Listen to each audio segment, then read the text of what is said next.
कर्नाटक के अंदर 90 लाख से 1 करोड़ तक मुसलमान रह के भी बावजूद भी मुसलमानों को सिर्फ 11 सीट दिया गया है। कम से कम देखिए, जैसे मैंने कहा कि वहाँ के मुसलमान अभी अखंडा श्रीनिवास मूर्ति साहब से नाराज़ हैं और वो एतमाद का वोट उनसे हासिल नहीं कर सकेंगे, तो मैं ये कहूँगा कि वो अभी खामोश रहें और कांग्रेस पार्टी से भी कहूँगा कि बड़ी सूझबूझ के वहाँ का फैसला ले, ऐसा ना हो कि कांग्रेस पार्टी को नुकसान हो जाए। पुलकेशी नगर से श्री अखंडनाथ मूर्ति को कांग्रेस हरगिज टिकट न दे, कांग्रेस हरगिज टिकट न दे। अगर टिकट दिया तो उसको खमियाजा भुगतना पड़े।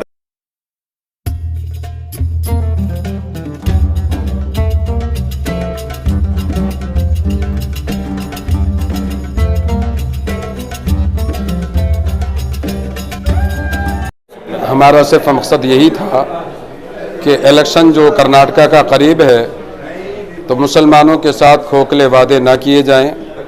जो सेकुलर के नाम पर जो पार्टियां हमारी रियासत में हैं, मैं उनसे गुजारिश करूंगा कि मुसलमानों के तनासुब के एतबार से, उनकी फ़ीसद के एतबार से उनको सीटें दें उनको, और देने के बाद वहाँ पर जो सेकुलर पार्टियों के कायदीन हैं, रहनुमा हैं, रहबर हैं, वो वहाँ पर उनको जाकर जिताने की कोशिश करें।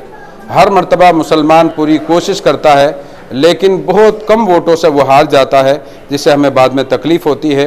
तो आज का मकसद सिर्फ यही था कि चाहे जनता दल हो या कांग्रेस हो, दोनों मुसलमानों की सीट का तनासुब बढ़ाएं और उनको जिताने की कोशिश करें, और अगर वो जीत जाएं तो उनको अच्छी मिनिस्ट्री दी जाए, अच्छे ओहदे दिए जाएं, ताकि जिस कौम का वोट लेकर वो आगे आए हैं उस कौम के लिए वो काम कर सकें। कितने सीटें देना चाहिए? तकरीबन कांग्रेस और या जनता दल दोनों को 25 से 30 सीटें तो अभी रियासत कर्नाटक में मुसलमानों को देनी चाहिए। इस मीटिंग में आज क्या डिसीजन लिया? आज का मीटिंग सुन्नी उलमा बोर्ड का था। सुन्नी उलमा बोर्ड का डिमांड थे कर्नाटक में इलेक्शन में एक 57 कॉन्स्टिट्यूंसी मुस्लिम वोटर्स से एमएलए जीतना ये उतना बड़ा तादाद है मुसलमानों का कर्नाटक के अंदर। 90 लाख से 1 करोड़ तक मुसलमान रह के भी बावजूद भी मुसलमानों को सिर्फ 11 सीट दिया गया है। कम से कम 30 ये फ़ीसद का इस हिसाब से 30 सीट देना चाहिए। उसमें एक 21-23 सीट देना ज़रूरी है।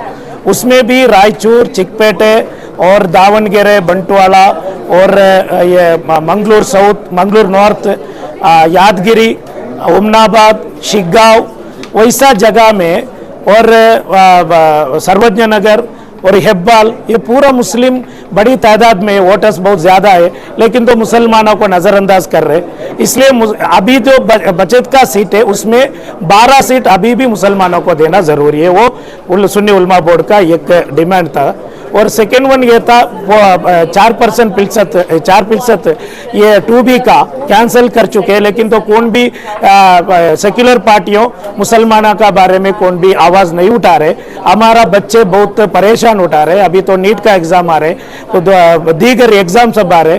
उधर जाके 2B में पूछे तो 2B आपको नहीं है, आप EWS में जाओ करके बता रहे। ये क्लैरिटी नहीं है। मुसलमान बच्चे बहुत परेशान में। क्यों कांग्रेस और JDS का टीम लीडर्स इसका बारे में आवाज़ नहीं उठा रहे? और JDS ने कहा कि वो जब पावर में आएंगे तो इसे रद्द कर देंगे गवर्नमेंट। नहीं, अभी तो क्या करेंगे? अभी तो इलेक्शन, ये तो एडमिशन का मौका आ रहे। अभी तो मार्च खत्म हो, अप्रैल आ रहे। अभी तो बच्चे को PU सीट, डिग्री सीट और नीट का ये सब ये क्या एग्जाम खत्म करके एडमिशन का टाइम आ रहे। ये एडमिशन कहाँ जाएंगे मुस्लिम बच्चे? बहुत बड़ा परेशान है। सुन्नी उलमा बोर्ड क्या कोर्ट से इस मामले में रुजू होगी? वो तो सुन्नी उलमा बोर्ड पहला से ये कोर्ट से कटकटाने का फैसला किया थे, लेकिन तो कुछ सियासी लीडर्स, थिंक टैंकर्स क्या बताए, हमें मिलके करेंगे, इसलिए हमें भी इंतजार कर रहे क्या हो जाएगा इंशाल्लाह। अगर वो नहीं हुआ तो ये सुन्नी उलमा बोर्ड आगे बढ़ाएंगे। अगर कांग्रेस आपने जितनी सीट मांगी है, अगर कांग्रेस उतनी सीट नहीं देती है तो आपका क्या अगला कदम क्या? वही है। अभी तो डिमांड रखे गए 23 सीट का।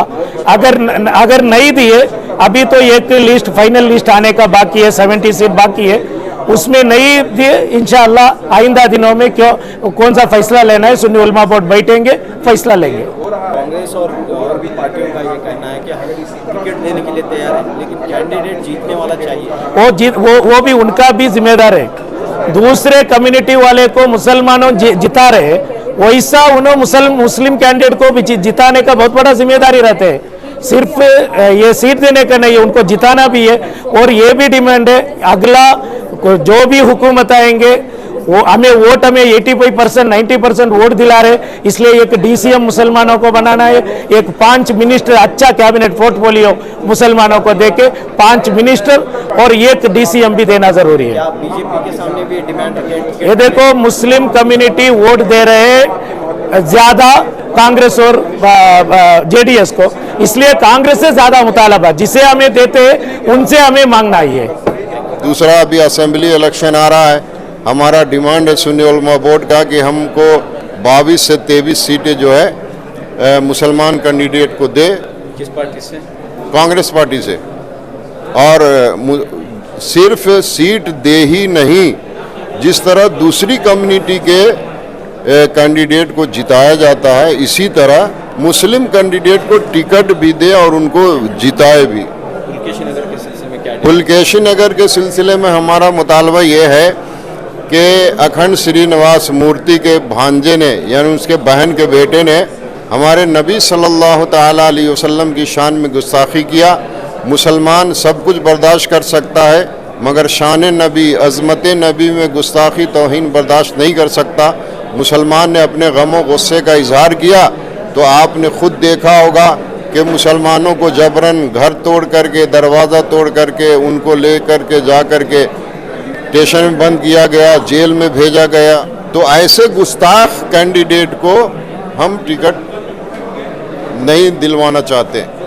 और अगर खुदा न खास्ता भूले से कांग्रेस ने उसको टिकट दे दिया मौजूदा MLA को, तो उसके साथ साथ पूरे कर्नाटक में मुसलमान का दिल दुखेगा और बेंगलोर की जितनी असेंबली है उस पर बहुत बड़ा इफेक्ट पड़ेगा।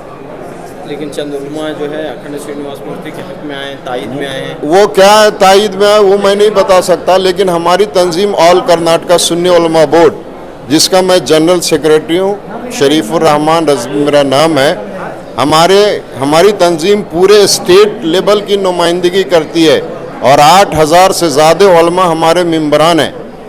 इसलिए हमारा फैसला जो है वो ये है कि, और डिमांड है कि पुलकेशी नगर से श्री अखंड नवाज मुर्सी को कांग्रेस हरगिज टिकट न दे। अगर टिकट दिया तो उसको खमियाजा भुगतना पड़ेगा।